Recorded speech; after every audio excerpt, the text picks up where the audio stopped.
अमलम श्री गुरु चरण सरोज रज निज मन मुकुर सुधारि मरणो रघुबर विमलेश जोदायक फलचारि श्यावर रामचंद्र की जय। परहित सरिस धर्म नहीं भाई, पर पीड़ा सम नहीं अधमाई।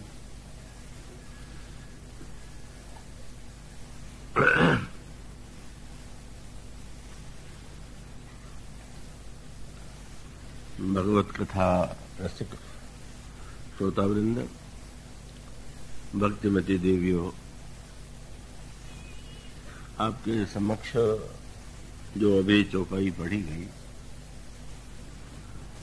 वह भगवान श्री राम का उद्गार है, जिसे आपने अपने प्रिय अनुज श्री भरत के जिज्ञासा के उत्तर में दिया। संतों की महिमा, संतों के लक्षण श्री भरत सुनना चाहते हैं, जानना चाहते हैं। तो संतों के लक्षण तो अनगिनत हैं, अनेक हैं। संतन के लक्षण सुनो भ्राता, अगणित सुत पुराण विख्याता। किंतु उन लक्षणों में भी संत का सर्वश्रेष्ठ लक्षण क्या है? और तब प्रभु श्री राघवेंद्र ये कहते हैं कि संसार में अनेक व्यक्तियों के द्वारा सत्कर्म होता है, और उस सत्कर्म का उद्देश्य जो होता है वो अपना स्वार्थ है, अपना लाभ। किंतु संत की विशेषता यही है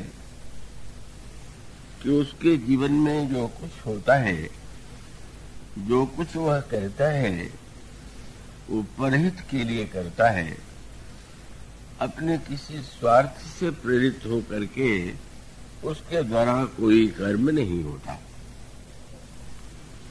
तो परहित के संदर्भ में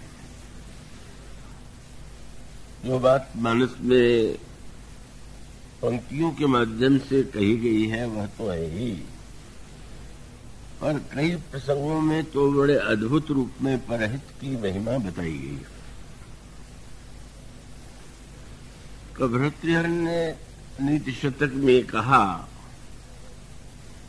कि जो लोग दूसरों के हित के लिए अपने स्वार्थ का परित्याग कर देते हैं वो तो संत है, और अपने स्वार्थ के लिए जो दूसरों के स्वार्थ को हित को नष्ट करते हैं वे राक्षस है। और उन्होंने अंत में एक व्यंग भरा वाक्य कहा कि कुछ लोग ऐसे भी होते हैं कि जो बिना कारण ही दूसरों के लिए कष्ट का निर्माण करते रहते। तो भर्तृहरि जी से पूछा गया कि अब आपने स्वार्थ के लिए जो दूसरों के स्वार्थ को नष्ट करते हैं, आपने उन्हीं को राक्षस बता दिया। तो जो निरर्थक रूप से ही दूसरों का कार्य बिगाड़ा करते हैं, तो भर्तृहरि जी ने कहा ठीक है, इन्हें जानी महे, हमें नहीं पता कि उन्हें हम कौन सी उपाधि दें। तो इसका अभिप्राय ये है कि वस्तुतः अगर गहराई से विचार करके देखें, चाहे ज्ञान की दृष्टि से, चाहे भक्ति की दृष्टि से, और चाहे धर्म की दृष्टि से, परोपकार की महिमा निश्चित रूप से सबसे अधिक है। तो अपने स्वार्थ के लिए कर्म करने वाले व्यक्ति तो अनगिनत है, और जब केवल व्यक्ति को अपने स्वार्थ की ही चिंता होती है तो उसको यही प्रतीत होता है, लगता है कि इस व्यक्ति के द्वारा इस व्यक्ति के स्वार्थ को हम सीमित करके, नष्ट करके ही अपना स्वार्थ पूरा कर सकते हैं। और रामायण में श्री रामचरितमानस में एक और अनोखा प्रसंग चुना गया। मुझे आशा है कि आप उसे एकाग्रता से सुनेंगे। और मैंने सुना कि आज जो प्रश्न रखे गए थे बच्चों के सामने वो अत्यंत कठिन थे। ऐसा बच्चों से मैंने सुना तो मैं ये अनुरोध करूंगा कि कृपया बच्चों से प्रश्न करते समय आप यह भी दृष्टि रखें कि उनकी जो विवेक की सीमाएं हैं वो उत्तर में आपकी महिमा और प्रतिभा नहीं दिखाई देनी चाहिए। आप तो बालक ने अगर उसको सरल रूप में ठीक ठीक बात पकड़ ली हो तो यही उसके लिए उपयोगी है। परसों के लिए तो मैंने सुना था, बहुत बच्चों ने कल बहुत अच्छे उत्तर दिए थे, पर कल सुना कि आज तो बड़ा कठिन था। तो प्रसंग तो अब मेरे माध्यम से जो कहे जाते हैं वो थोड़ा कठिन होते हुए हैं, क्योंकि इस कथा का वो उद्देश्य जो है मनोरंजन तो नहीं है, तो वो तो अलग अलग कक्षा के लोगों के लिए है और उस दृष्टि से इसको श्रवण करना चाहिए। इसलिए मैंने कह दिया कि आज जिस प्रसंग की चर्चा मैं कर रहा हूं वो थोड़ा मैं चेष्टा ही करूंगा कि अत्यंत सरल हो जाए और फिर भी वो अपने आप में एक विशिष्ट सिद्धांत का प्रतिपादन। तो यह एक हमारी जो आध्यात्मिक धारणा है या आध्यात्मिक मान्यता है या आध्यात्मिक सिद्धांत है, उसमें अंतर्मुखता को और आत्म साक्षात्कार को बहुत अधिक महत्व दिया गया। ज्ञान का उद्देश्य क्या है?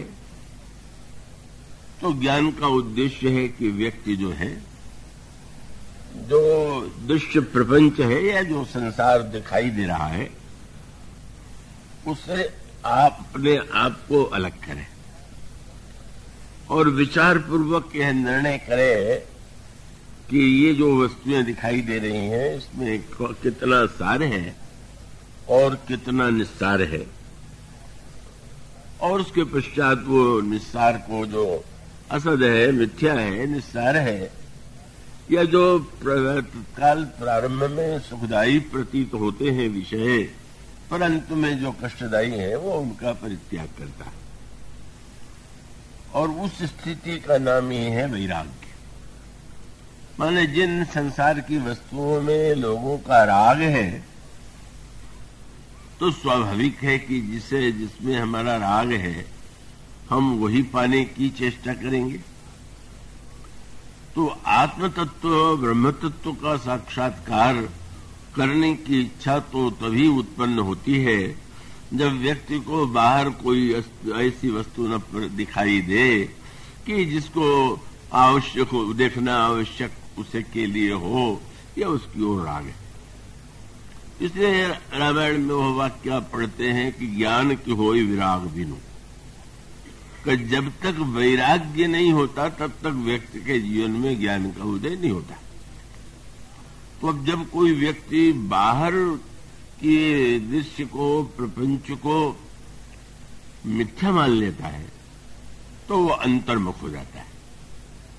चाहे साधारणतया ध्यान के द्वारा या और भी व्यक्ति जो है केवल बाहर नहीं भीतर देखने की चेष्टा करता है।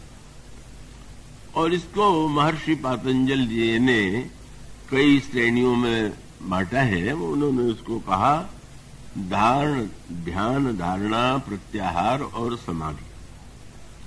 तो ध्यान, धारणा, प्रत्याहार और समाधि का सरल अर्थ ये है कि आपको जो वस्तु प्रिय है उनका ध्यान आपको करना नहीं पड़ता, वो तो अपने आप होता है। संसार के लिए कोई माँ अपने पुत्र का ध्यान करने के लिए आसन बिछावे और एकाग्र होकर के ध्यान करे, ऐसा नहीं होता। आपका अपने परिवार में, अपने प्रियजनों में, पत्नी का अपने पति में या पति का अपनी पत्नी में जो उसका चिंतन होता है वो भी ध्यान है। तो ये जो ध्यान है जो अपने आप होता है, इसके स्थान पर जब व्यक्ति ये निर्णय कर ले कि नहीं, ये जो ध्यान आता है उसके स्थान पर हम जो ध्यान करें वो ध्यान आवे, तो उसका फिर स्वाभाविक संकल्प होता है कि हम उन वस्तुओं का ध्यान अपने अंतःकरण से दूर करेंगे, निकालेंगे। ध्यान करने के लिए बैठ गए और किसी वस्तु की याद आ गई, तो याद आ गई तो व्यक्ति को उससे दूर जाना होगा, हटाने की चेष्टा करना होगा, और फिर जिस वस्तु को वह पाना चाहता है उसको पाने के लिए जो साधन है उसका ध्यान करेगा। वो भगवान का ध्यान कर सकता है, मंत्र का ध्यान कर सकता है, गुरु का ध्यान कर सकता है, और उसके पश्चात ध्यान करने के बाद फिर उसी में पहले बैठा तो 2-4 मिनट तक ध्यान की चेष्टा किया, और फिर उसको धीरे धीरे जब स्थिर करने की चेष्टा करते हैं तो वो धारणा है। और ध्यान करते समय जो मन भागता है, उस भागते हुए मन को खींच करके पुनः उसी में लगाना, इसी का नाम प्रत्याहार है। और इसके पश्चात इन तीनों के बाद समाधि की स्थिति का वर्णन शास्त्रों में किया गया। अब उसको इतना वो जटिल प्रसंग है कि उसको बहुत विस्तार से कहने की आवश्यकता नहीं है, किंतु उसका अभिप्राय ये है कि ये तो मन का संदर्भ था, फिर बुद्धि और फिर चित्त और फिर अभिमान, इन सब का शोधन हो जाता है जब इनको हम बहिष्कृत कर देते हैं, तिरस्कृत कर देते हैं, जब हमारे अंतःकरण में इनका स्मरण शेष नहीं रह जाता, तो वही समाधि की स्थिति। और उस समाधि की स्थिति में ही ब्रह्म साक्षात्कार, आत्म साक्षात्कार हुआ करता है। इसी को कहते हैं अपने स्वरूप का अनुसंधान और अपने स्वरूप में स्थित हो जाना। व्यक्ति रूप में उलझा हुआ है, यह संसार का नियम है, और रूप के स्थान पर जो स्वरूप वस्तुतः रूप है, वह स्वरूप क्या है, इसका चिंतन समाधि है। अब यह जो समाधि की स्थिति है, यह तो ज्ञान की दृष्टि से सर्वोच्च स्थिति है, जिसमें ब्रह्म का साक्षात्कार होता है।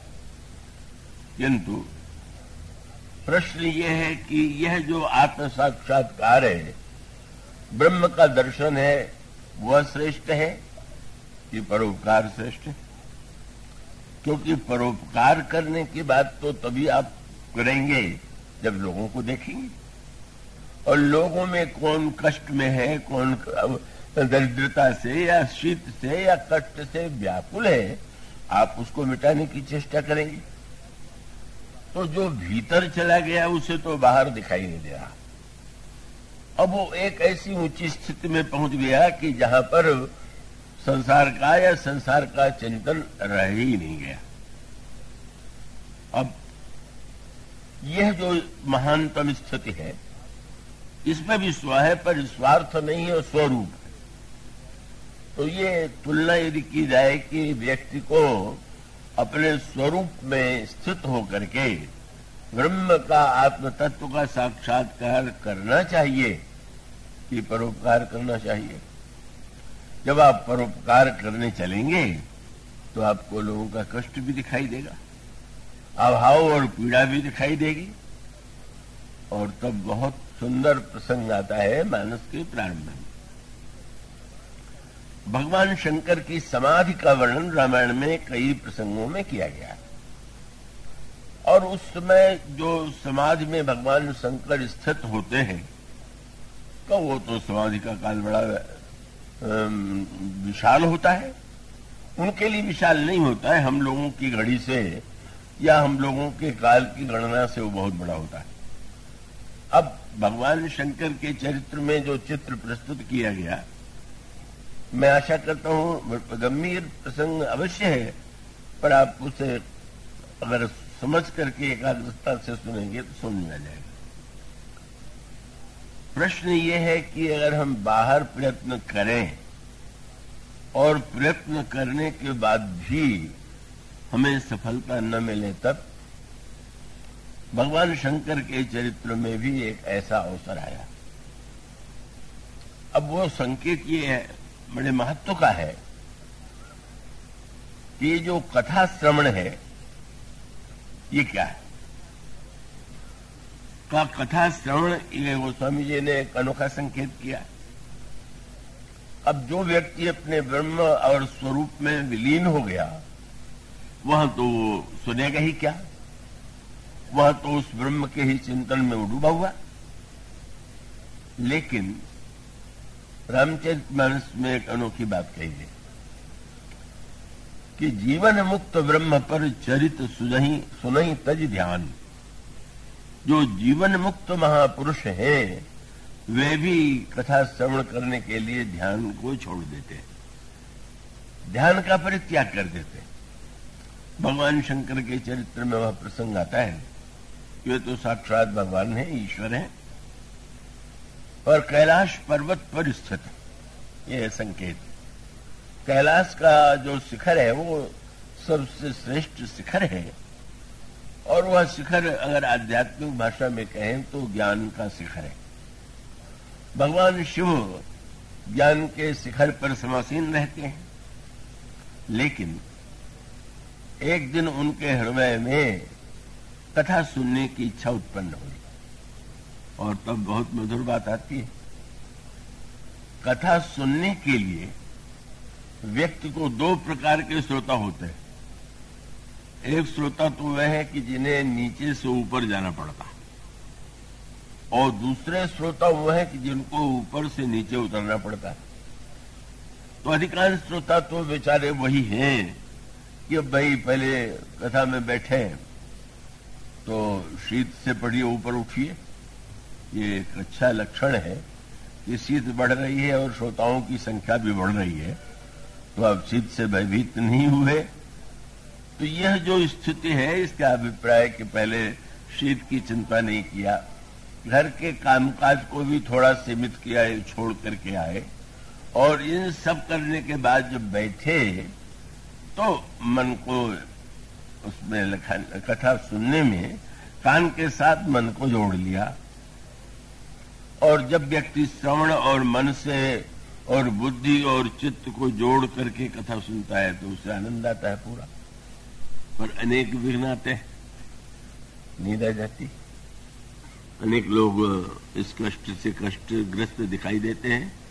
इस बार कुछ कम दिखाई दे रहे हैं, शायद विलंब कम होता है, इसका एक लाभ होगा, या शायद शीत का प्रभाव हो। तो जो भी हो, तो अधिकांश व्यक्तियों को तो जब सुनने आवेंगे तो धीरे धीरे शरीर से और निद्रा से और इन सब बातों से ऊपर उठेंगे तो सुनेंगे। लेकिन कुछ श्रोता ऐसे होते हैं कि इतने ऊपर होते हैं, जैसे अब लक्ष्मण जी ने भगवान राम के चरणों में प्रणाम किया और प्रणाम करके कहा कि आज मैं कुछ प्रश्न आपके सामने लेकर के आया हुआ। प्रभु चकित हो गए।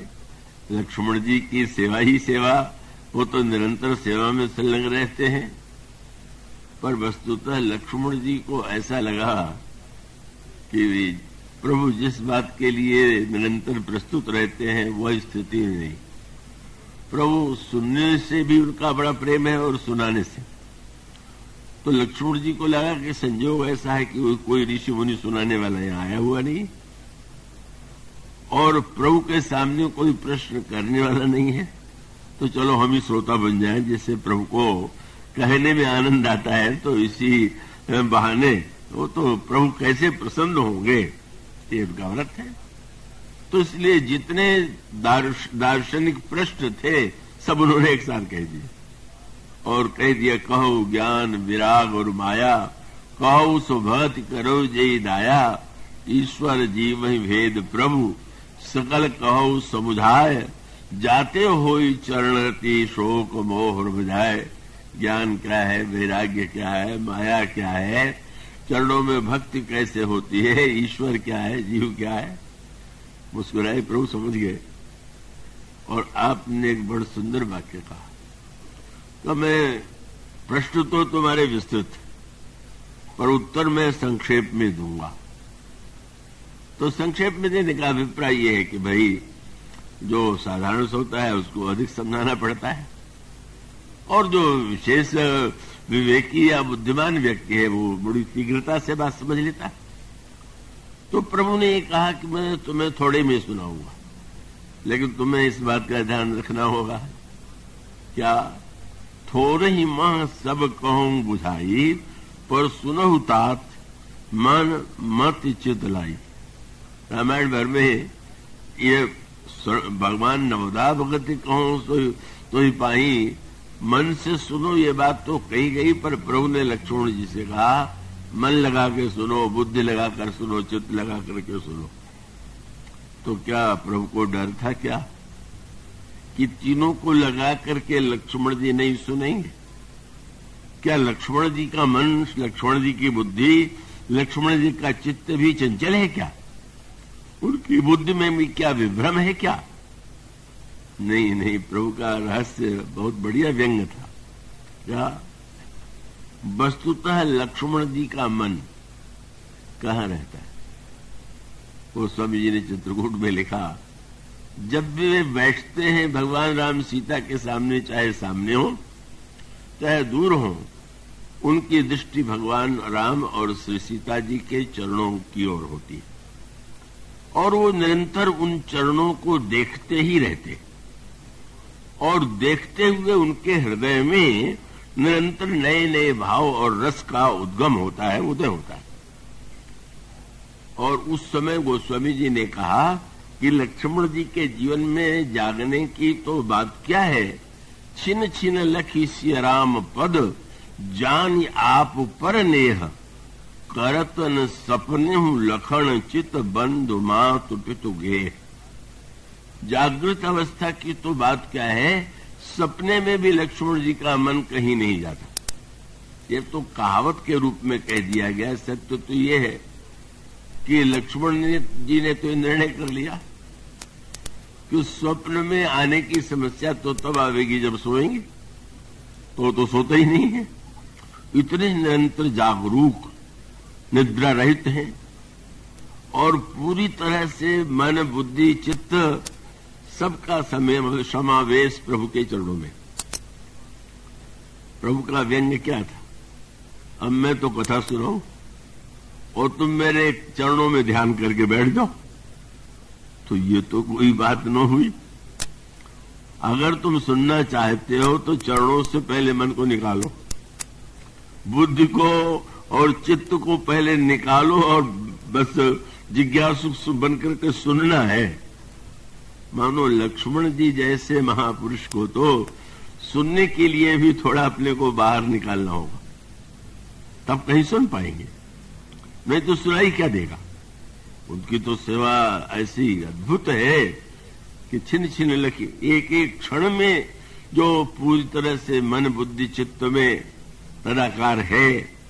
भगवान कहते हैं अगर सुनना है तुम्हें तो मन बुद्धि चित्त को लगाओ। इस प्रसंग में वो गोपियों के उस प्रसंग का ध्यान आ जाता है जिसमें देवर्षि नारद ने किसी गोपी को देखा कि यमुना के किनारे वह नेत्र मूद करके पद्मासन से बैठी हुई। आश्चर्य होने लगा, भला यहां ब्रज में योगाभ्यास? अरे लगता है ये ध्यान करने वाली गोपी को ये पता नहीं है कि कृष्ण कौन है। तो उन्होंने गोपी को पुकारा।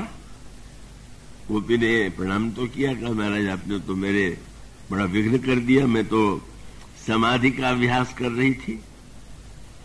अरे गोपी इतनी ना समझी, जिन भगवान का साक्षात्कार करने के लिए समाधि में जाया जाता है ध्यान के द्वारा, वो तो नंद बाबा के यहाँ बालक के रूप में जन्म ले चुके हैं। क्या तुमने उनको नहीं देखा है? क्या तुमको नहीं जानती हो? गोपी ने कहा महाराज बस आपने तो मेरे ध्यान का सत्यानाश कर दिया। क्या वो जिस नंद नंदन के लिए आप कह रहे हैं वह मेरे हृदय में, मन में, प्राण में, बुद्धि में इतना समा गया है कि घर का काम काज नहीं होता और तब आलोचना होती। तो मैंने सुना है कि अभ्यास करने से मन खाली होता है, तो मैं ध्यान इसलिए कर रही हूं कि कृष्ण किसी तरह से मन से निकले, तब न हम काम करें।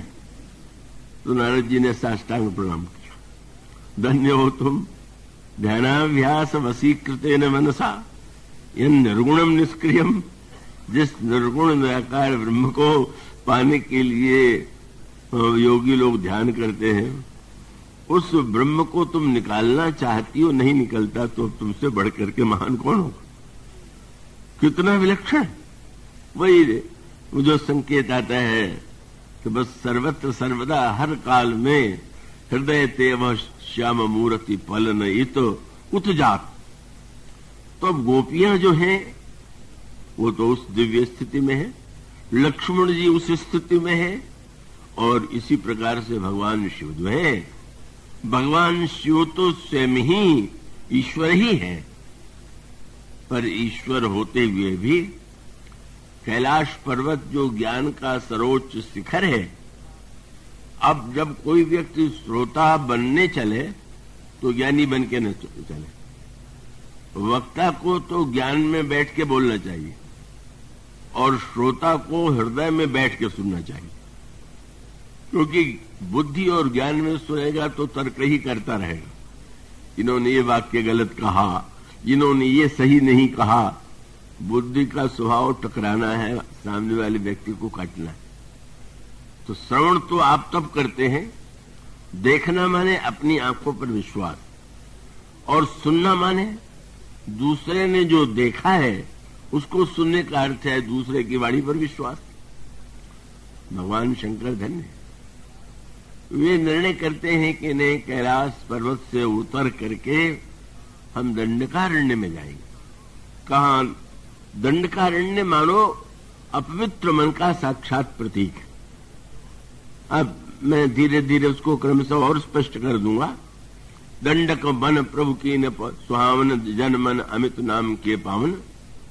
तो ये जो संशयग्रस्त, जो दंडक, जो पापग्रस्त है, जो मुनि के द्वारा शापित है, वह भूमि दंडकारण्य।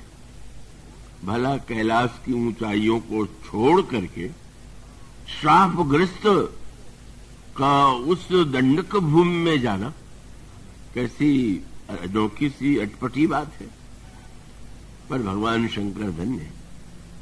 भगवान शंकर का तात्पर्य यही था मानो कि नहीं, स्वयं आप यह भी पढ़ते हैं कि भगवान शंकर ने तो रामायण का निर्माण अपने हृदय में कर लिया था, पर मानो सूत्र यही था कि हाँ, दंडक वन अपवित्र रहा होगा, लेकिन जब स्वयं साक्षात भगवान वहां आकर के निवास करने लगे तो दंडक वन प्रभु जब उससे स्वीकार करने, तो दंडक वन प्रभु कीन स्वामन के साथ साथ कहा गया। अगस्त जी से प्रभु ने पूछा कहाँ रहे, तो उन्होंने कहा कि दंडक वन पुनीत प्रभु करहु, उग्र शाप मुनिवर करहु। उसका अभिप्राय कि हमारा मन यदि अपवित्र है, दोषग्रस्त है, तो भगवान के द्वारा ही अपवित्रता दूर होती है। भगवान शंकर को ऐसा लगा कि जब भगवान ने स्वयं उस भूमि को धन्य बना दिया, तो इस कैलाश की ऊंचाई की अपेक्षा दंडक वन ही अधिक दर्शनीय। और दंडक वन जब कथा सुनने के लिए वे चले, ऊपर से नीचे उतरे, तो सती जी ने भी स्वाभाविक रूप से अनुरोध किया कि आपके साथ मैं भी कथा श्रवण के लिए चलूंगी। भगवान शंकर और सती जाते हैं। दंडकारण्य में भगवान राम का दर्शन न करके उन्होंने भगवान की कथा सुनने का निर्णय किया, और तब महर्षि अगस्त कुंभज के स्थान पर गए, अगस्त जी के स्थान पर गए, और वहां पर कुंभज ऋषि से भगवान शंकर को देख करके, सती जी को देख करके बड़े आनंदित हुए। आज स्वयं शिव पधारे, आदिशक्ति शक्ति रूपा सती पधारी। उन्होंने स्वागत किया, पूजन किया, और उसके पश्चात जब वे कथा सुनाने लगे तो शंकर जी तो उतर आए। शंकर जी तो कभी अभिमान युक्त तो ही नहीं, पर दंडक वन में पहुंच करके भी सती अभिमान के शिखर से अपने को ऊपर नहीं उतार पाई। अभिमान का शिखर माने उन्होंने कथा नहीं सुनी। क्यों नहीं सुना? यह अंतःकरण में अभिमान कि मैं पतिव्रता हूं, और पतिव्रता का तो एक ही धर्म है, केवल अपने पति से प्रेम करना। ताय बचन मन पतिपद प्रेमा, मुझे क्या आवश्यकता है कि मैं राम कथा सुनूं? मेरे लिए क्यों अपेक्षित है कि मैं कथा श्रवण करूं? मानो धर्म का, पातिव्रत का यह अभिमान जो उन्हें कथा से वंचित कर देता है। और इसका अर्थ है कि आप शरीर से कहां बैठे हुए हैं, महत्व तो इसका नहीं है। अगर आप शरीर से बैठे हो कथा में और किसी प्रकार का अभिमान लेकर के, योग्यता का, बुद्धिमत्ता का या अन्य किसी प्रकार का अभिमान लेकर के बैठेंगे तो आप नहीं सुनेंगे। परिणाम ये हुआ कि भगवान शंकर ने सुना, बड़े प्रसन्न हुए और राम कथा मुनिवर ये बखानी, सुनी महेश परम सुख मानी। फिर मानो वहां पर धर्म की व्याख्या को लेकर के बड़ा विलक्षण तत्व है। शास्त्रों में कहा गया कि पत्नी का सारा व्रत, सारा जो कुछ धर्म है, एकमात्र पति है। क्या इसका तात्पर्य है? का पति के जो पिता हैं, क्या वो पतिव्रता अनन्य होने के कारण का उस पिता को अस्वीकार कर दे कि नहीं मुझे तो पति को छोड़ करके इनसे क्या लेने देना? या परिवार के अन्य सदस्यों को नहीं मैं तो पतिव्रता हूं, और रामायण में या शास्त्र में लिखा हुआ है कि उसका तो एक ही धर्म, एक व्रत नेमा, एक ही व्रत है, एक ही धर्म है, एक ही नेम है, काय बचन मन पतिपद प्रेमा। और जब ये धर्म है तो अगर मैं अन्यों से प्रेम करूंगी तो धर्म के विरुद्ध होगा। यही धर्म को समझने में जहां बुद्धिमान से बुद्धिमान व्यक्ति भ्रमित हो जाता है, और जो धर्म परायण होते हैं उनके जीवन में और आशंका रहती है। इसलिए आप रामायण में बहुत बड़ा सुंदर व्यंग पाएंगे। जब सती का वो लंबा इतिहास आप जानते हैं, और अंत में पार्वती के रूप में उनका जन्म हुआ।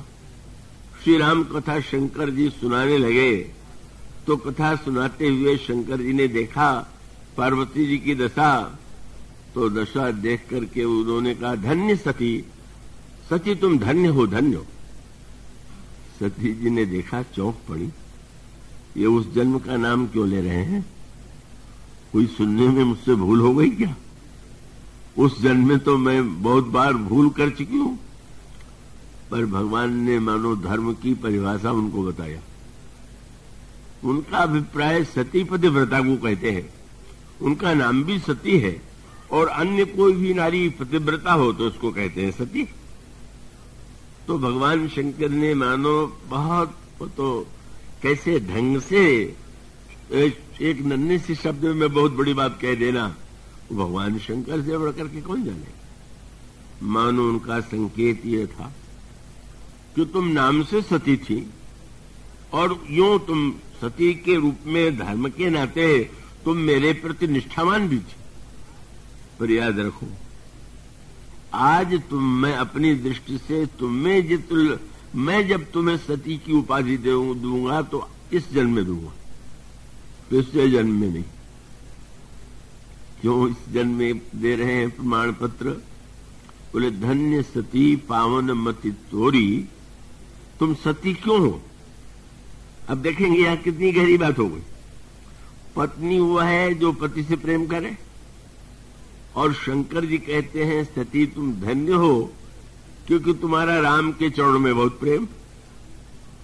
धन्य सती पावन मति तोरी, रघुपत चरण प्रीति नहीं थोड़ी। तो शंकर जी के चरणों में प्रेम करे तो पतिव्रता, कि राम के चरणों में प्रेम करे तो पतिव्रता। तो पूर्व जन्म में तो सती ने ही माना था कि मैं तो शंकर जी से प्रेम करती हूं। पर भगवान ने कहा कि ये तो बाहर से का सत्य है, पर तुम विचार करके देखो, पत्नी का कर्तव्य है कि वो तो पति का साथ दे। भगवान शंकर का मन कहां रहता है? भगवान के चरणों में।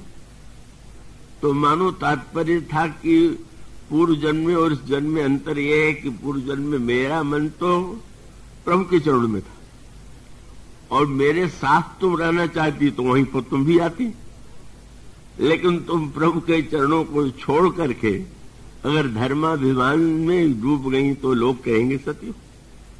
पर आज तुम्हारा और मेरा मन एक हो गया, क्योंकि मेरा भी मन प्रभु राम के चरणों में, और तुम्हारा मन भी प्रभु के चरणों में, तो इससे बढ़कर के पतिव्रता का क्या लक्षण हो सकता?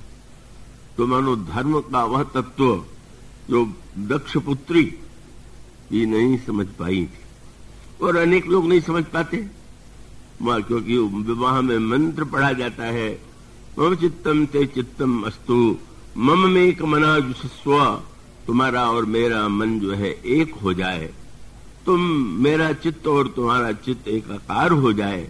भगवान शंकर का तात्पर्य था, तुमने पातिव्रत का वही अर्थ ले लिया जो अभिमानी व्यक्ति लेता है। पत्नी से पति से प्रेम करते हुए भी वह पति के नाते सब नातों को स्वीकार करती है, वो पतिव्रता। इसीलिए गोस्वामी जी ने वह बात कही कि लक्ष्मण जी ने जब भगवान राम ने से कह दिया कि मैं तो गुरु पिता माता किसी को नहीं जानता, गुरु पिता माता ने जानो का हो, तो जब सुमित्रा अम्बा से मिलन हुआ तो मां ने कहा कि लक्ष्मण, मैंने सुना है कि तुमने सारे नातों को अस्वीकार कर दिया, पर नाते तो स्वीकार करना चाहिए, तो फिर वो तो बाधक होगा। अगर संसार का नाता मैं मान लूं तो फिर तो मैं प्रभु के साथ नहीं रह सकता। तो उन्होंने सूत्र दिया, क्या बोले, संसार का व्यक्ति जो नाता मानता है वो शरीर के नाते मानता है, और जो भक्त है ऐसा नहीं कि वो नाता नहीं मानता, पर नाता किस आधार पर मानता है? पूजनीय प्रिय परम जहाते मानिए सबहि राम के नाते। जिससे राम का नाता है वो प्रिय है, वो हमारे लिए पूज्य है, हमारे लिए कल्याणकारी है। यह जो सूत्र सुमित्रा अम्मा ने दिया वही वस्तुतः जब धर्म और भक्ति को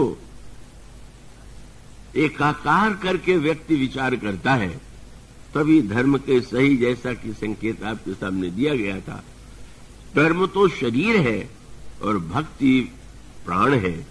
मानो यहीं पर दक्ष पुत्री धर्माभिमान को के कारण सतीत्व के अभिमान से कथा से वंचित रह गई, और उसके पश्चात फिर वो जो विस्तार होता है उस विस्तार में आप यह पाते हैं कि जब वे चलते हैं उसी समय भगवान की लीला प्रारंभ हो जाती है।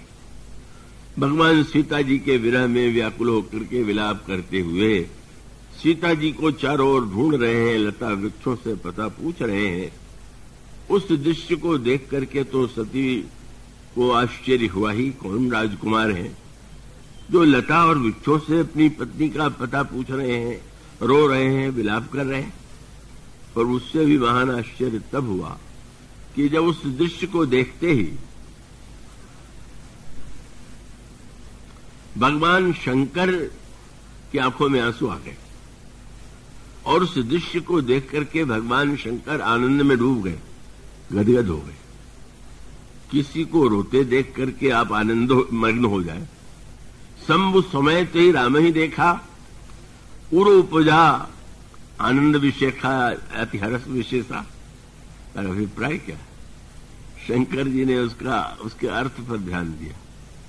कथा सुनने के बाद मानो शंकर जी के नेत्र में और मन में थोड़ी दूरी उत्पन्न हो गई।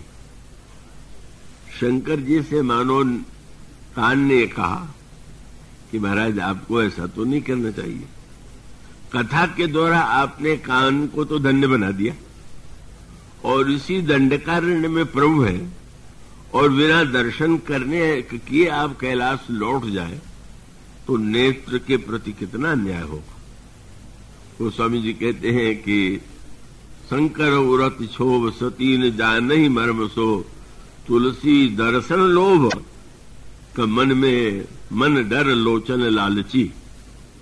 लालची है नेत्र दर्शन के लिए, पर मानो शंकर जी ने यही कहा कि नहीं, नेत्र मेरा जाना ठीक नहीं, क्योंकि मैं जाऊंगा तो प्रणाम अवश्य करूंगा, और यदि मैं प्रणाम कर दूंगा तो संसार के सभी लोग समझ जाएंगे ये तो शंकर जी जिसको प्रणाम कर रहे हैं वो तो ईश्वर ही होगा, और अगर लोग समझ जाएंगे तो हमारे प्रभु का नाटक बिगड़ जाएगा, नाटक में मनुष्य बने जाएंगे। परिणाम हुआ कि उन्होंने यही निर्णय किया कि नहीं, सुनना ही यथेष्ट है, मैं दर्शन करने नहीं जाऊं। और यह सोचने के तत्काल कुछ क्षणों में ही भगवान सामने आ गए। तो शंकर जी क्यों गदगद हो गए? बोले, धन्य प्रभु, मैं तो नेत्रों की मांग पूरी नहीं कर पाया, पर आपने निर्णय किया कि नहीं, नेत्रों की जो अभिलाषा दर्शन की है उसको भी आपने पूरा कर दिया। और आपने नाटक भी ऐसा चुना कि जिसमें तो दूर रहना पड़ेगा, तो दोनों बात बन गई, दर्शन भी हो जाएगा। इसलिए शंकर जी प्रसन्न क्यों हो रहे? प्रभु कितने उदार है कि केवल हमारे नेत्रों के में जो दर्शन की इच्छा है उसको जानने, उसको दिलाने के लिए ही आप इस लीला का सृजन कर रहे हैं। और तब जब उन्होंने यह आनंद लिया तो अचानक ही उनके मुंह से दूर से सही प्रणाम का वाक्य निकल गया। जय सच्चिदानंद जग पावन, जय हो सच्चिदानंद की, जय हो संसार के पवित्र करने वाले प्रभु की। और अस कही चले मनोज न सामन। वो स्वामी जी ने शब्द कितना सुंदर सुना। बोले, शंकर जी प्रणाम। शंकर जी कौन है? जो काम को जलाने वाले। और भगवान की जो लीला चली वो कामी वाली लीला चल रही। वो समझे कामिन के दीनता दिखाई। तो मानो जो काम को जला चुका हो, किसी कामी को रोते हुए देख करके सोचेगा कि ये क्या दशा हो रही। लेकिन शंकर जी ने काम नसावन ने काम की लीला में जो कामिन के दीनता दिखाई, उनको प्रभु को कर रहे प्रणाम। बस तर्क वितर्क प्रारंभ हो गया। कथा तो नहीं सुना, पर ये प्रणाम सुन लिया। और सुन के चोट क्यों लग गई? बोले, हमारे पतिदेव को सारा संसार प्रणाम करता है और इन्होंने इस राजकुमार को प्रणाम कर दिया। मानो शंकर जी के सम्मान की चिंता भगवान शंकर से अधिक सती को है। कई बार ऐसा होता है, पति के सम्मान की चिंता अनावश्यक रूप से पत्नी करती। आवश्यक हो तो करना चाहिए। और कभी गुरु के सम्मान की चिंता चेले करने लग जाते हैं। तो मानो उनका अभिप्राय होता है कि वो ये समझते हैं कि नहीं, हमारे गुरुदेव का सम्मान बढ़ना चाहिए, हमारे पति की महिमा बढ़नी चाहिए। तो उनको जहां ये लगता है वो तो नहीं, तो सम्मान के अनुकूल नहीं है। तो मानो उस समय सती जी को अपमान लगा कि हमारे पास सारे ब्रह्मा आकर के, विष्णु आकर के, सारे देवता प्रणाम करें और तीन निपसुत ही किन प्रणाम। उन्होंने भी एक राजा के लड़के को प्रणाम कर दिया।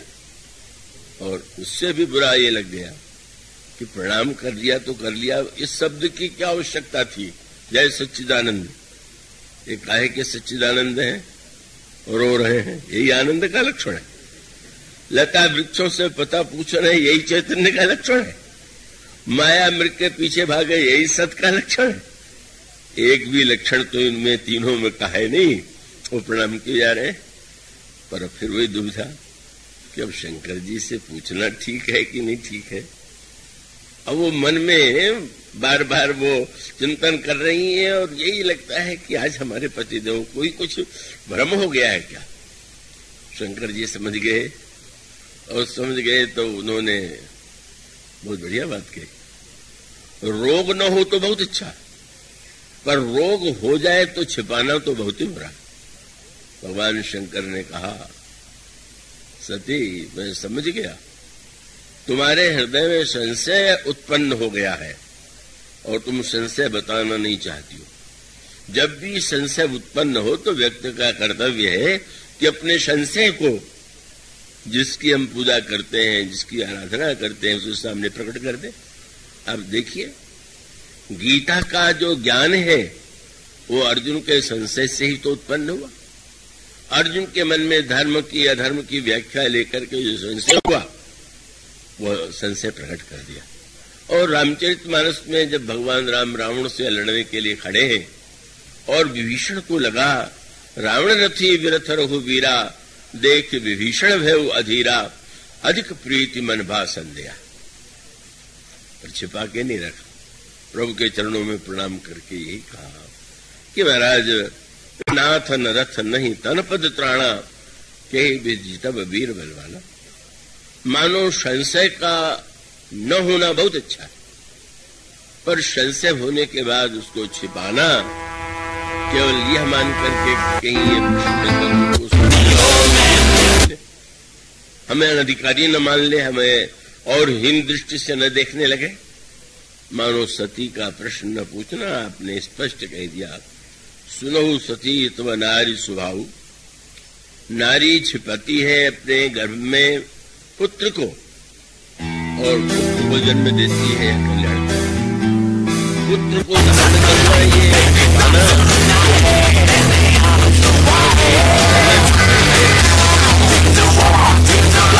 और फिर आपने यही कहा कि जासु कथा कुंभज ऋषि गाई।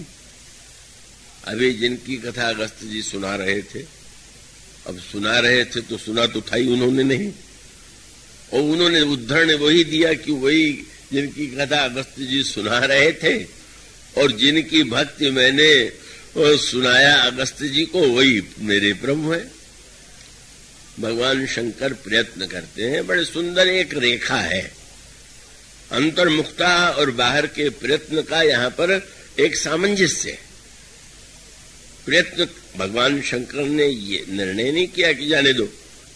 भगवान शंकर समझाते हैं, बहुत प्रेम से समझाते हैं, तर्क से समझाते हैं, पर सती समझ नहीं पाती। और तब भगवान शंकर यह निश्चय करते हैं कि ठीक है, आपने तुरंत कहा कि अगर तुम्हारे मन में इतना संदेह और मेरे कहने पर भी यदि संदेह नहीं जाता है तो किने जाई परीक्षा ले, तो तुम जाकर के परीक्षा क्यों नहीं लेती हो।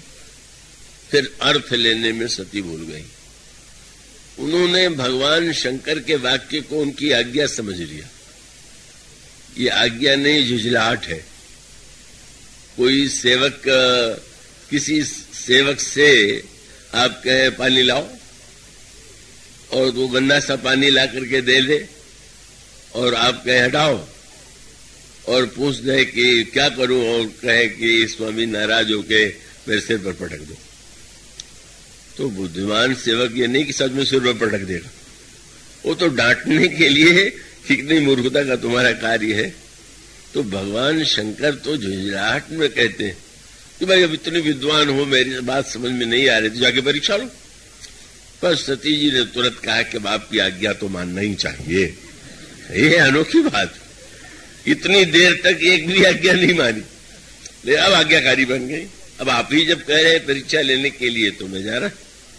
और जब सती गई तो शंकर जी सोचने लगे क्या हो गया है। मोरेऊ कहे न संशय जाही, विधि विपरीत भलाई नहीं। और तो बहुत सुंदर शब्द आता है, याद रखिएगा। आस्तिक के जीवन में तो दो ही शब्द है, और उन्हीं दो शब्दों के बीच में जो जीवन व्यतीत करता है वही भक्त है। एक शब्द है हरि कृपा और दूसरी है हरि इच्छा। भगवान की कृपा एक शब्द है, भगवान की इच्छा दूसरा शब्द है, और इसी दोनों में बने रहिए। भगवान की कृपा माने आप जो चाहते हैं अगर हो जाए तो लगना चाहिए, और लगेगा कि भगवान की बड़ी कृपा है कि उन्होंने कृपा करके मेरी इच्छा को पूरी कर दिया। पर जब उससे उल्टा हो जाए तब अगर भक्त है तो कृपा तो नहीं कहेगा, वो कहेगा हरि इच्छा। भगवान की इच्छा ऐसी थी, क्यों? हरि कृपा में भगवान ने जीव की इच्छा का पालन किया। पर कभी कभी भगवान कहते मैंने तो तुम्हारी इच्छा बहुत दिन पूरी की, अब जरा मेरी भी इच्छा तो तुम मानो। तो वो इच्छा कभी कभी थोड़ी ऐसी कठिन हो जाती है, और उस समय आस्तिक ही कहता है कि ठीक है, मेरी इच्छा नहीं पूरी हुई, कृपा न दिखाई दे, लेकिन भगवान की इच्छा हुई। तो शंकर जी ने इस समय जब दर्शन श्री राम ने दे दिया तो बल्ले बड़ी कृपा है प्रभु की। और जब सती को संशय हो गया और समझ में नहीं आ रहा है, तो शंकर जी के मुंह से क्या, मन में क्या वाक्य है? बोले हरि इच्छा। हमारी इच्छा यही है। मेरी इच्छा तो यही थी कि कथा सुने, मेरी इच्छा तो यही थी कि मैंने प्रणाम किया तो ये भी प्रणाम करे, लेकिन उन्होंने कुछ नहीं किया। तो अब जब हर इच्छा भावी बलवाना हृदय विचारत संभ सुजाना, ठीक है, हर इच्छा यही। उस समय एक सूत्र आता है, वो चौपाई बार बार दोहराई जाती है, पर वो उचित अवसर पर ही दोहराई जानी चाहिए। चौपाई किसके द्वारा, श्लोक किसके द्वारा, किस समय कहा गया, इसका बड़ा महत्व है। कई लोग जाने अनजाने में का वो ऐसी पंक्ति दोहरा देते हैं कि जो बिल्कुल सुन करके मनुष्य के मन में बड़ा विद्रोह की भावना उत्पन्न होती। और मैथिली शरण जी ने सुनाया, वो भी सुनाया उन्होंने, बड़ा विचित्र सा लगता है, लेकिन सुन के लगा कि ऐसे भी बुद्धिहीन व्यक्ति होते हैं क्या। उन्होंने जिनका नाम लिया वो कोई शास्त्र के विद्वान भी है। अब किसी महिला थी, उनके पति की मृत्यु हो गई और उसके पश्चात शांति के लिए का उन्होंने पाठ का निर्णय किया। तो उन पंडित जी से पूछ दिया कि क्या संपुट लगावें। तो उन्होंने संपुट बता दिया, प्रभु की कृपा भयउ सब काजू, जन्म हमार सुफल भाज। अब चौपाई तो बहुत अच्छी है, पर आप सोचिए यही चौपाई कोई ये लगाने की चौपाई है? में रामायण की चौपाई तो ये भी है, और इतना अच्छा उसमें भाव है, इतना अच्छा अर्थ है, पर मानो उसका अर्थ है उस व्यक्ति को ज्ञाति ही नहीं है कि भाई हर पंक्ति हर जगह नहीं प्रयोग कर देना चाहिए। तब आप किसी डॉक्टर के पास रोगी जाए और जाने के बाद डॉक्टर कहने लगे कि शरीर तो नासमान है, एक दिन तो जाते ही है, क्या दवा की चिंता कर रहे हो। तो बात तो सही है, शरीर तो जाता ही है, लेकिन डॉक्टर अगर उस समय ऐसा कहे तो उससे बढ़कर के ना समझ डॉक्टर कौन होगा। तो इसका अभिप्राय यह है कि हर पंक्ति को हर समय मत दोहरा दीजिए। अब एक पंक्ति कहने लगे कि तुलसीदास जी ने तो समाज को बिल्कुल उदासीन बना दिया। क्यों? बोले को नृप हो हमें कहानी, लोग दिलचस्पी नहीं लेते कि रामायण में तो लिखा हुआ को नृप हो हमें कहानी। मुझे आश्चर्य आता है, ये चौपाई जिसने कहा था वो तो इतनी बड़ी योजना बना रही थी कि राज्य को कैसे बदल दे। वो तो उसकी भाषण कला में अपनी स्वार्थता का प्रदर्शन था भीतर से। तो उसकी योजना यही है कि राज्य राम को नहीं मिलना चाहिए, भरत को मिलना चाहिए। तो पंक्ति किसके द्वारा किस प्रसंग में कब कही गई है मत उसका है। रामायण की एक प्रसिद्ध चौपाई वो बहुत बार दोहराते हैं, क्या बोले, हुई है सोई जो राम रचि राखा, को कई तर्क बढ़ावे शाखा। बहुत सुंदर चौपाई, श्रेष्ठ चौपाई, और ये शंकर जी का ही वाक्य है। लेकिन यह चौपाई कब कहते हैं भगवान शंकर? पहले उन्होंने समझाया, उनके भ्रम संशय को दूर करने की चेष्टा किया। सब कुछ करने के बाद जब यह लगा कि नहीं, अब मेरे समझाने पर भी अगर संशय नहीं जा रहा है तो कोई बात होगी और ये ईश्वर की इच्छा जैसी हो, तब भगवान शंकर कहते हुई है सोई जो राम रच राखा। हम जब अपनी ओर से प्रयत्न कर लें, शरीर से, मन से, बुद्धि से, और करने के बाद अगर आपको लगे कि बस भाई मैंने तो सब कुछ चाहा, तो उस समय ये चौपाई बिल्कुल उचित है, हुई है सोई जो राम रच राखा।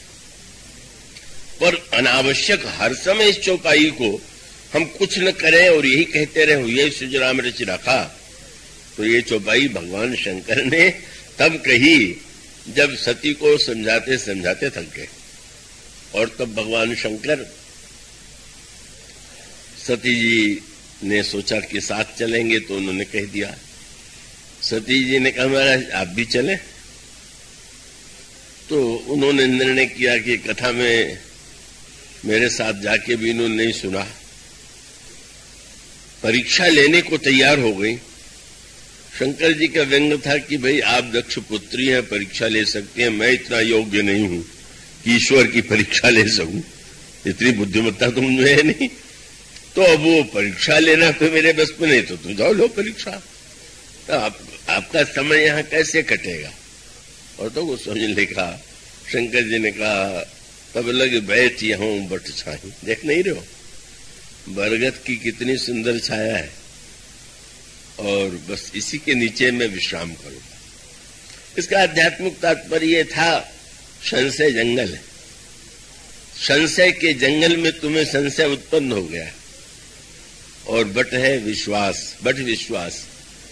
जब तक तुम संदेह के वन में भटकोगी, विश्वास की छाया में मैं विश्राम करूंगा। और तब अस कही लगे जपन हरिनामा। भगवान शंकर जो है बस वट की छाया में बैठ करके प्रभु के मंगलमय नाम का जप करने लगे। और उसका तत्व यही है कि हम प्रयत्न करते हुए भी यदि सफल न हो और हम किसी प्रकार से अपने संकल्प को पूरा न कर सके, तो हमें अपनी आस्था में बैठ करके भगवान के नाम का आश्रय लेना चाहिए, भगवान के नाम का जप करना चाहिए। वे ईश्वर कर रहे हैं, पर वो कथा का विस्तार होता है। सती जाती हैं और वहां पर भी वो बस बार बार वही एक स्थिति आती है कि जब भगवान राम की महिमा को, प्रभाव को देख करके जब वे लौटने लगती हैं, तो भी भगवान ने उनको महिमा का, प्रभाव का दर्शन करा दिया।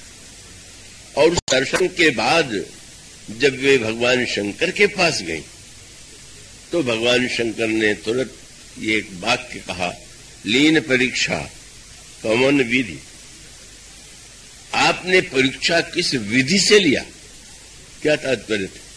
बोले आज तक मैंने ईश्वर के परीक्षा की विधि का तो कोई पता लगाया नहीं था, कोई अद्भुत विधि आपको मिल गई होगी। साथ साथ कह दिया, कहो सत्य सब बात, सही सही बताइएगा कि आपने कैसे परीक्षा लिया। और सती जी ने तुरंत कह दिया, कछु न परीक्षा लीन गोसाई, कीन प्रणाम तुम्हारी ही नहीं। आपने भी प्रणाम किया, मैंने भी प्रणाम किया, तो प्रणाम पहले क्यों नहीं कर लिया? बोले आपने दूर से किया था, मैंने सोचा पास से जाके कर लूं। इसमें भी अपनी विशेषता, परीक्षा मैंने जाकर के निकट से प्रणाम कर लिया। शंकर जी ने ध्यान रख करके देखा, और देखने के पश्चात जब वो एक बड़ा द्वंद्व उदित हुआ और अंत में सुमिरत राम हृदय सावा, वो उस प्रसंग को इसमें हम लेने की स्थिति में नहीं है। यही लगा कि इस शरीर से हम अब सती को नहीं स्वीकार करेंगे, और यह संकल्प लेते हैं, और अचानक आकाशवाणी होती है कि असपन तुम मिन करई को आना, राम भगत समर्थ भगवाना। सती जी ने तुरंत भगवान शंकर से कहा, महाराज आपने कोई प्रतिज्ञा की है, मुझे मन में निर्णय किया है। और कितनी मीठी बात आती। शंकर जी ने कहा था, कहो सत्य सब बात। अब सती जी शंकर जी से कह रही हैं, क्या कीन कवन पन कहो कृपाला, और सत्य धाम प्रभु दीन दयाला।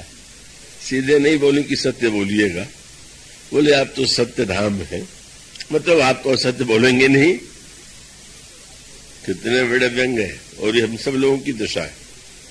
स्वयं चाहे जितना झूठ बोले, पर सामने वाले से यही आशा करते, बोले मुझसे सच सच बताना। मैंने दूसरों से झूठ बोल ले लो तो कोई आपत्ति नहीं है, पर मेरे सामने तो तुम्हें सत्य, यही विडंबना। और तब शंकर जी की अभिलक्षण, यही धर्म की सूक्ष्म वृत्ति है। अब यहां सत्य और संदर्भ में शील का अद्भुत संकेत है। भगवान शंकर यदि बता दें तो धर्म न दूसर सत्य समाना। सती जी सत्यधाम भी कह रही हैं, शंकर जी ने व्रत भी ले लिया है, तो अगर सत्य ही धर्म है तो भगवान शंकर को बता देना चाहिए कि आपने असत्य भाषण किया, आपने सीता जी का रूप बनाया, हम आपका त्याग करते हैं। लेकिन शंकर जी ने नहीं बताया। यहीं पर वह धर्म की सूक्ष्म गति है। सत्य के नाम पर किसी को आघात पहुंचाना, पीड़ा पहुंचाना अनावश्यक। सत्य कभी कड़वा भी हो, पर वह कड़वा सत्य तब उपयोगी होता है जब सामने वाले व्यक्ति को लगे कि हमें दवा दी जा रही। अगर उसको लगे कि ये जहर दिया जा रहा है तो वो कह कर देगा। अगर कोई व्यक्ति सुनने की स्थिति में हो तो भले ही उसके सामने कड़वी सत्य की बात की जाए, लेकिन यहां तो भगवान शिव ने धर्म का अद्भुत तत्व, और तत्व माने धर्म रथ के प्रसंग में भी आप यही पाते हैं कि सौरज धीरज तेरथ चाका सत्यशील दृढ़ ध्वजा पताका। केवल सत्य ही नहीं शील, और उसका सूत्र वही है जो प्रसंग चल रहा है। सात सत्य जो है वह आत्मोन्मुख है और शील जो है परोन्मुख है। सत्य आप जब बोलते हैं तो आप अपनी दृष्टि से बोलते हैं, और शील का अर्थ क्या हुआ कि जब आपको यह ध्यान बना रहे कि जो मैं कह रहा हूं वो कि उसके सामने वाले को कष्ट तो नहीं हो जाएगा, अहित तो नहीं हो जाएगा। शीलवान व्यक्ति वो होता है जो दूसरे की भावना का सबसे अधिक ध्यान रखता है। यही शील की परिभाषा है। और विश्व के इतिहास में भगवान श्री राम से बढ़कर के कोई शीलवान हुआ ही नहीं। इसीलिए जब श्रीमद् भागवत और श्री रामचरितमानस पर मेरे माध्यम से प्रभु ने कुछ लिखवाया तो नाम के संदर्भ में विचार आया कि क्या नाम दिया जाए। तो बस यही सुझा कि श्री कृष्ण महान, श्री राम महान, दोनों एक ही, पर अवतारों में जो एक भिन्नता है तो उसमें नामकरण किया गया शील सिंधु राघव माधुर्य मूर्ति माधव। श्री कृष्ण मानो मधुरता की मूर्ति है और श्री राम तो शील के सिंधु है। तो शीलवान व्यक्ति को बस वही बात आई, अपनी ही बात नहीं, अपने यहां जो कुछ आया कह दिया, कह डाला।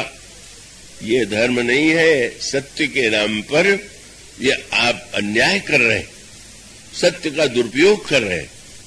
इसलिए सती जी ने भगवान शंकर से पूछा, पर क्यों इनको हम कष्ट दें, क्यों अनावश्यक हम इनको पीड़ा पहुंचावें। सती जी ने घुमा फिरा के बार बार पूछा, यद्यपि सती पूछा बहुभांति तदपि न कहूं त्रिपुर आराती।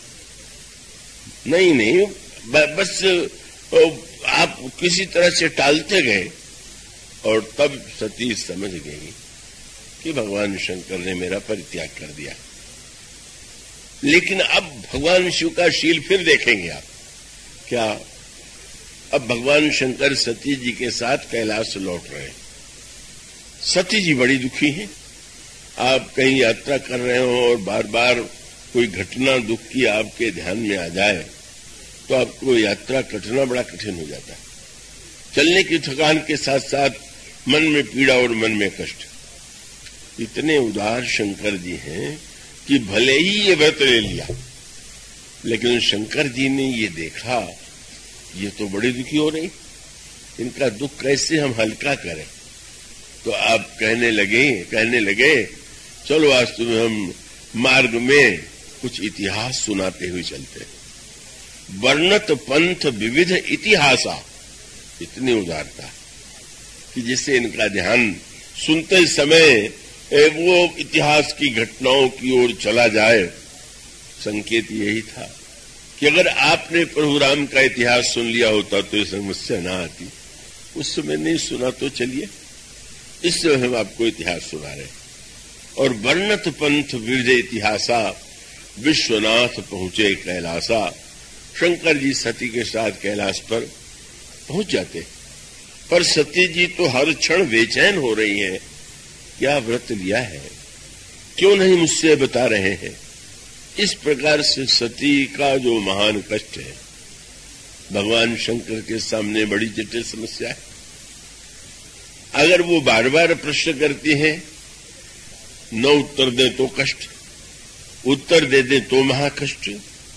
और शंकर जी तो श्री राम के ही स्वभाव को अपना आदर्श मानते हैं, इसलिए मानो सत्य के कि वह बहिरंग रक्षा करने के स्थान पर शील का वह स्वरूप जहां उन्होंने नहीं बताया। पर अब उपाय क्या है।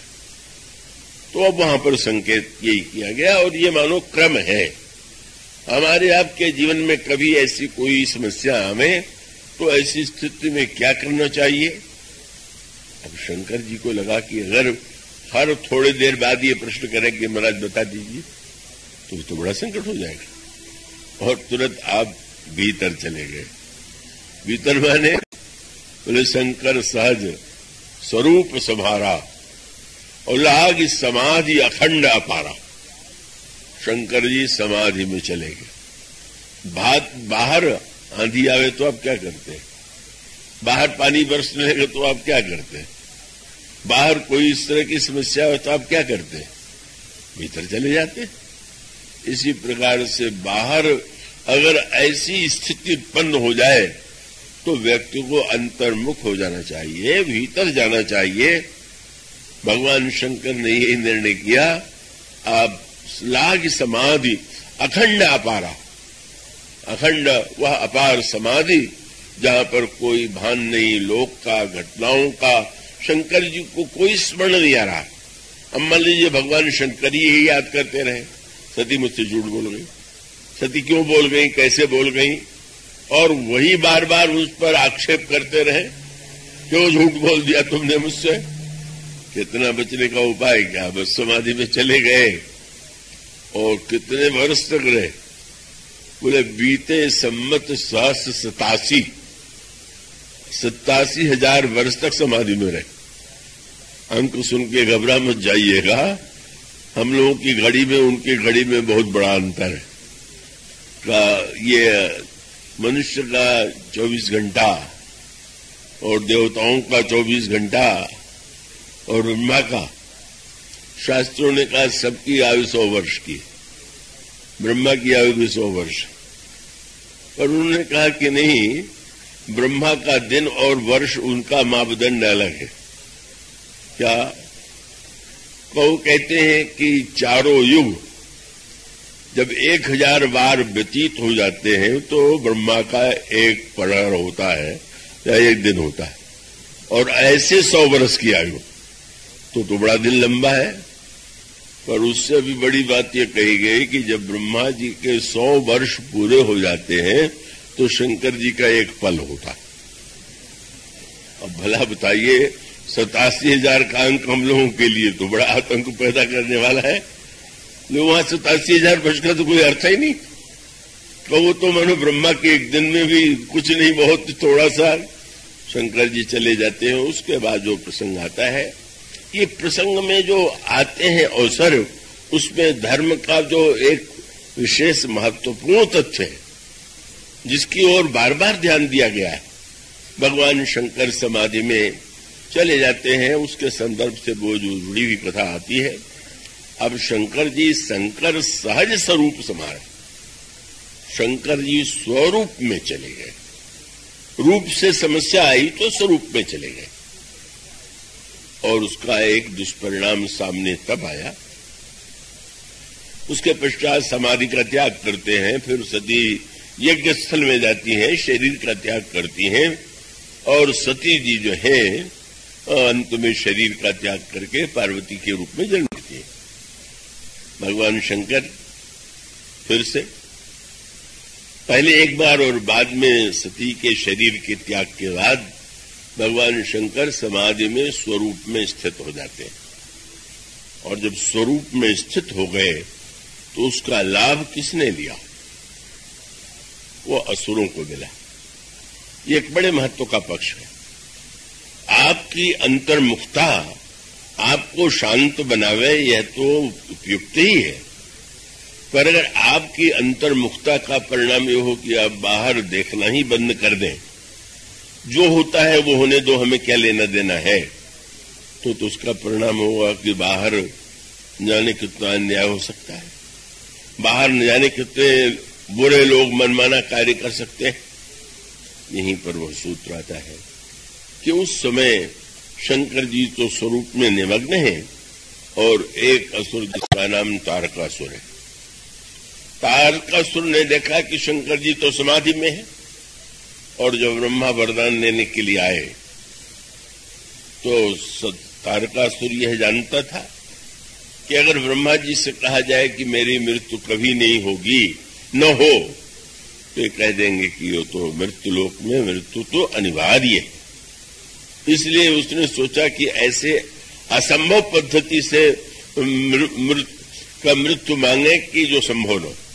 क्या बोले, महाराज शंकर जी के पुत्र के हाथों से ही मेरी मृत्यु हो तो हो, नहीं तो मृत्यु न हो।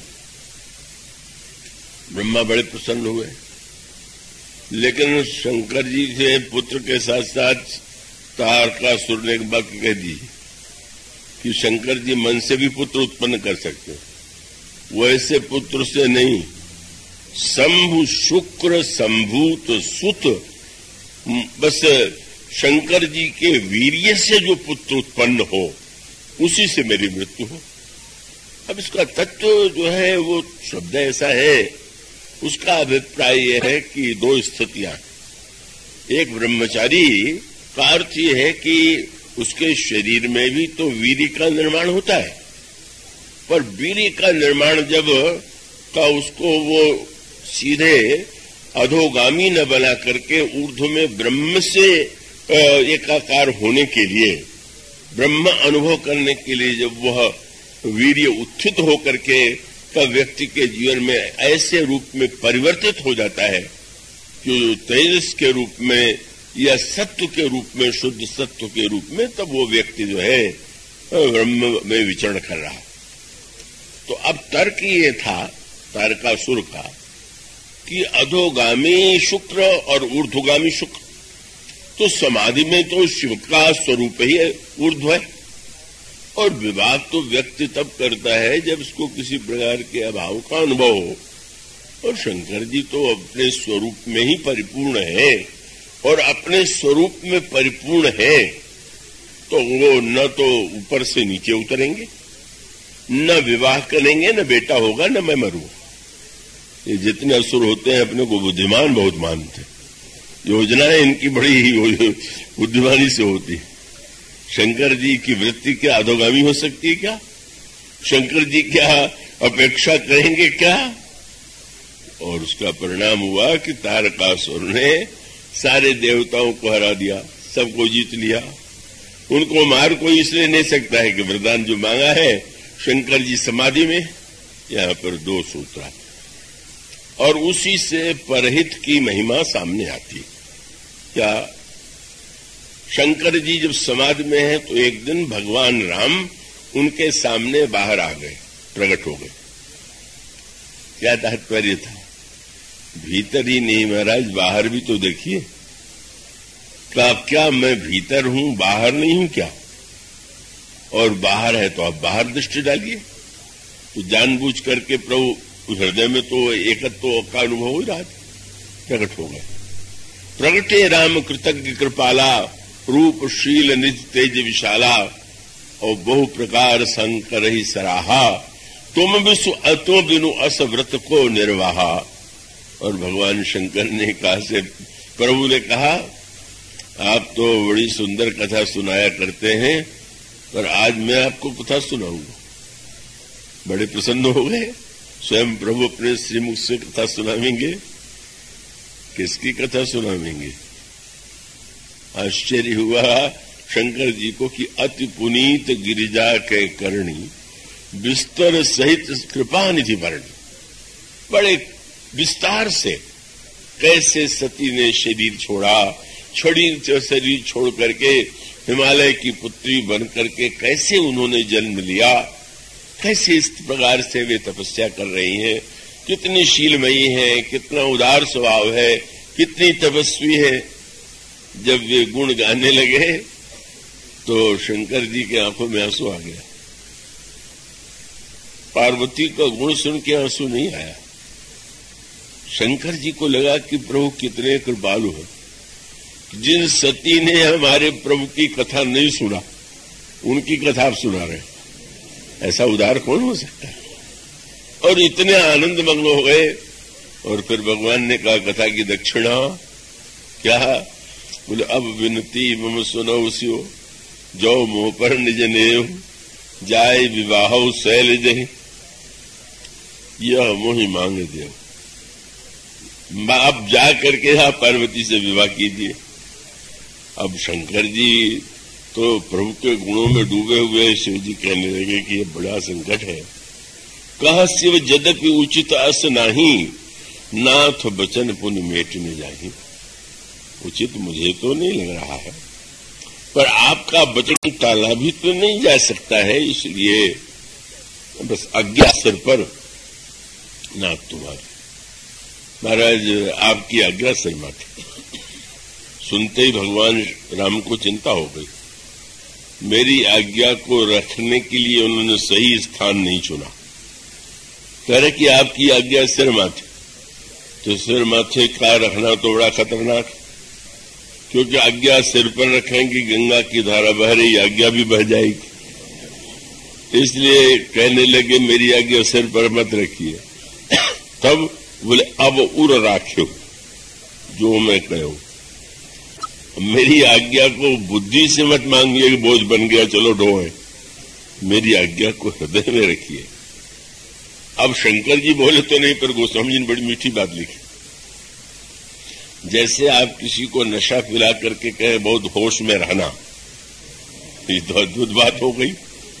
तो भगवान के प्रेम को सुरा से भी जाहि सने सुरा से बिछा के, अब भगवान राम की सुंदरता सामने है और भगवान शंकर जो है से वो कह रहे हैं कि ध्यान रखना कि ये करना ये करना ये करना, तो वही हुआ।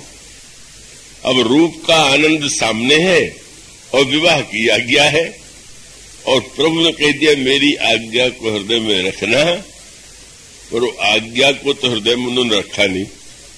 हृदय में किसको रख लिया? बोले शंकर सोई मूर्ति उर राखी। राम का जो रूप सामने था उसी के ध्यान में डूब गए। बड़ी अनोखी बात हो गई। विवाह तब करें जब बाहर जाए, और सौंदर्य जब पार्वती में दिखाई दे। अब राम के रूप में डूब गए तो बस भूल गए, और तब वह कथा आती। तब देवताओं को काम का आश्रय लेना पड़ा। काम के द्वारा श्री राम के कहने पर भी विवाह नहीं कर रहे, नहीं करने में कोई आदि नहीं, वो तो उसी रूप में डूबे हुए हैं। अब ये कार्य तो काम को सौंपना होगा, और श्री राम जो नहीं कर पाए वो काम ने करके दिखा दिया।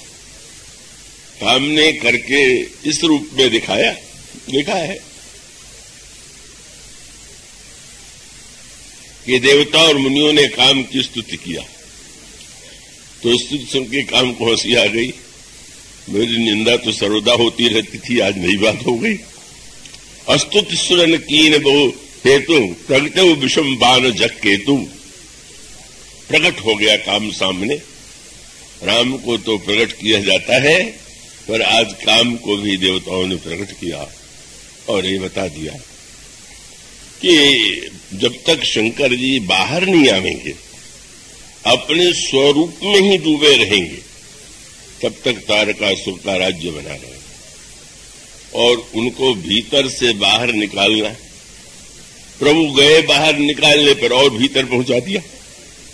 अब तुम जरा बाहर निकाल लो, तुम जाओ। काम ने विचार किया, अच्छा काम तो बड़ा कठिन दे दिया गया। इतना बुद्धिमान था काम कि उसने निर्णय कर लिया कि शिव विरोध ध्रुव मरण हमारा। शंकर जी पर अगर मैं प्रहार करूंगा अपने बाणों का तो मेरी मृत्यु तो अवश्य होगी।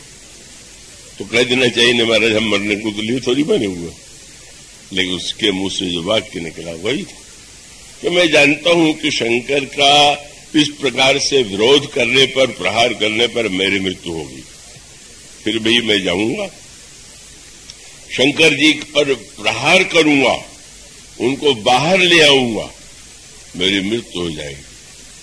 कोई बात नहीं है। क्यों? बोले परहित लागित जय जो देही संतत संत प्रशंसित ही। संत कहते हैं कि जो परहित के लिए शरीर छोड़ देता है वो धन्य। तो संत तो मेरी संतत निंदा करते रहते थे, पर जब मैं परोपकार के लिए शरीर छोड़ दूंगा तो कहेंगे कि नहीं नहीं काम धन्य है और ठीक है, और मैं निश्चित रूप से परहित को महत्व देने के लिए शंकर जी स्वरूप में, और यह जाता है काम और भगवान पर आक्रमण कर देता। बाण लगते ही शंकर जी की समाधि समाप्त हो गई। मन में क्षोभ का उदय हो गया। ये क्षोभ का प्रसंग जो है रामायण में 2 जगह, श्री राम के मन में क्षोभ पुष्पवाटिका में आया और शंकर जी के मन में क्षोभ आया जब काम ने बाण का प्रहार किया।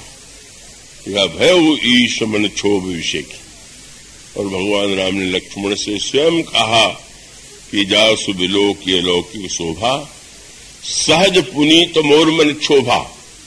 वैसे क्षोभ कोई गुण नहीं माना जाता। जो व्यक्ति, कई लोग ऐसे होते बार बार उनको क्षोभ ही आता रहता है तो बेचारे दुखी रहते हैं। तो क्षोभ जो है वो तो दुर्गुण है, पर भगवान राम में और शंकर जी में दोनों में क्षोभ आया, और दोनों ही स्थान पर क्षोभ उत्पन्न करने वाला काम। क्या इसका तात्पर्य?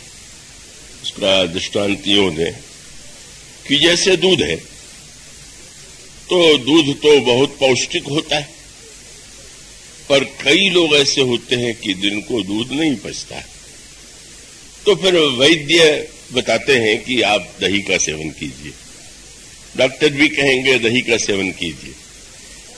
दही जो है वो भी दूध का रूप, दूध का रूप दही होने पर भी दूध जो है वो पचाना थोड़ा कठिन है और दही पचाने में अत्यंत सरल है।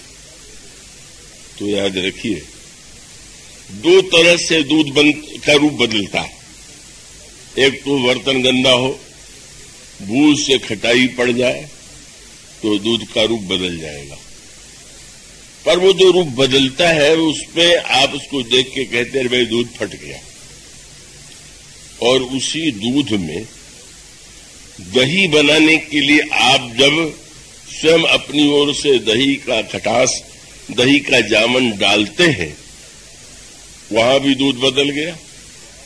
पर उस समय दही बनने पर आप ये नहीं कहते कि दूध फट गया, आप कहते दूध जम गया। अपने आप विकृत हो गया तो फट गया, और जानबूझ के जमाया गया तो जम गया।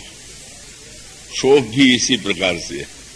अपने आप आ जाए तो मन का दूध फट गया, और मानो भक्तों को ये लगा कि ये जो निर्गुण निराकार ब्रह्म है वो सबको पचता नहीं, इसको प्रेम का जावन डाल करके सगुण साकार बना दे तो हमारे काम का हो जाएगा।